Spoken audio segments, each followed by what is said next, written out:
হঠাৎ করে এখন মার্কেটে অন্য সুর, এবং এই সুরটা হচ্ছে যে আনচেলত্তি ব্রাজিলের কোচ হওয়ার সম্ভাবনাটা বৃদ্ধি পেয়েছে। ব্রাজিল এই মুহূর্তে তো দুরিবাল জুনিয়রকে বরখাস্ত করবে, এবং তাকে বরখাস্ত করার পর কে কোচ হবে তা নিয়ে ব্রাজিল ফুটবল ফেডারেশন এখন খুব ব্যস্ত সময় পার করছে। তার মধ্যে যেমনটা শোনা গিয়েছিল যে আনচেলত্তিকে ব্রাজিল ফুটবল ফেডারেশন কোচ হিসেবে চায়, কিন্তু তাকে পাওয়া সম্ভব নয় এই মুহূর্তে। তাই তারা জর্জ জেসুসের দিকে এগিয়েছিল, এবং ব্রাজিলের গণমাধ্যমগুলো যেমনটা বলছে যে জর্জ জেসুসের সঙ্গে ব্রাজিলের মোটামুটি কথাবার্তা চূড়ান্ত হয়েছে, কিন্তু তারা তাকে অপেক্ষায় রেখেছে। মানে এখনো ফাইনাল যে চুক্তিটা বা ফাইনাল যে কথাবার্তা সেটা এখনো হয়নি। জর্জ জেসুস গ্রিন সিগন্যাল দিয়েছে, সিবিএফ এর পক্ষ থেকে যেসব শর্ত ছিল সেগুলো সে মেনেছে, সমস্ত কথাবার্তা ওকে, এখন জাস্ট সিবিএফ এর গ্রিন সিগন্যালটা বাকি। তো এই মুহূর্তে দাঁড়িয়ে সিবিএফ আনচেলত্তির জন্য আবারও ওয়েট করতেছে। স্প্যানিশ গণমাধ্যমগুলো যেমনটা বলছে যে আনচেলত্তি তার ফিউচার নিয়ে এখন ভাবছে, সে রিয়াল মাদ্রিদে থাকবে বা রিয়াল মাদ্রিদের সঙ্গে চুক্তি নবায়ন করবে কিনা, বা এই ক্লাবের সঙ্গে তার ভবিষ্যৎ পরিণতিটা কি হতে পারে, রিয়াল মাদ্রিদের ভবিষ্যৎ স্ট্র্যাটেজি কি হতে পারে, সেসব নিয়ে সে এখন ভাবছে। আর গণমাধ্যমগুলো যেমনটা বলছে যে কয়েকটা পয়েন্ট তারা উল্লেখ করেছে, যে পয়েন্টগুলোর কারণে আসলে আনচেলত্তি ব্রাজিলের অফারটাকে লুফে নিতে পারে।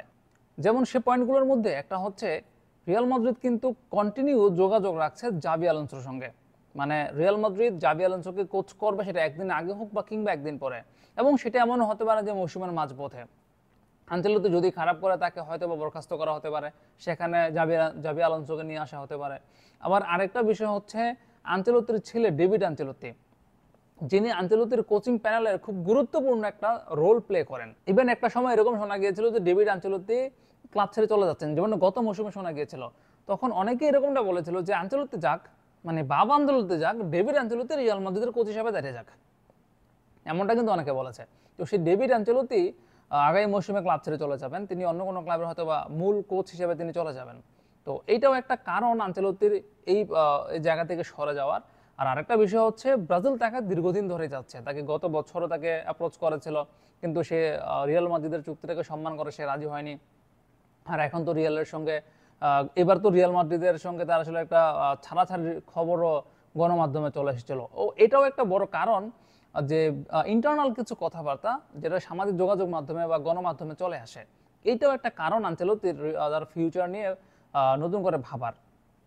তো এই জায়গাটা আসলে খুব ভালোভাবে নিচ্ছে সিবিএফ। তারা চাচ্ছে যে এই সব কারণে যদি আনচেলত্তি এখান থেকে সরে যায়, তো তারা আনচেলত্তিকে যাতে নিয়ে আসতে পারে, সেটা হোক মৌসুমের শেষে, কিন্তু তারা যাতে আনচেলত্তিকে নিয়ে আসতে পারে। এই কাজটা এখন করে যাচ্ছে সিবিএফ সভাপতি এডনাল্ডো রদ্রিগেজ। তিনি আসলে গত সময়টাতে যেমন প্রথমে ফার্নান্দো দিনিজকে কোচ হিসেবে নিয়োগ দিলেন, তারপর দুরিবাল জুনিয়রকে কোচ হিসেবে নিয়োগ দিলেন, তিনি কিন্তু প্রচুর পরিমাণে সমালোচিত হয়েছেন এই দুটো সিদ্ধান্তের কারণে। তো এখন তিনি চাচ্ছেন না, মানে আর কোনো রিস্ক নিতে চাচ্ছেন না।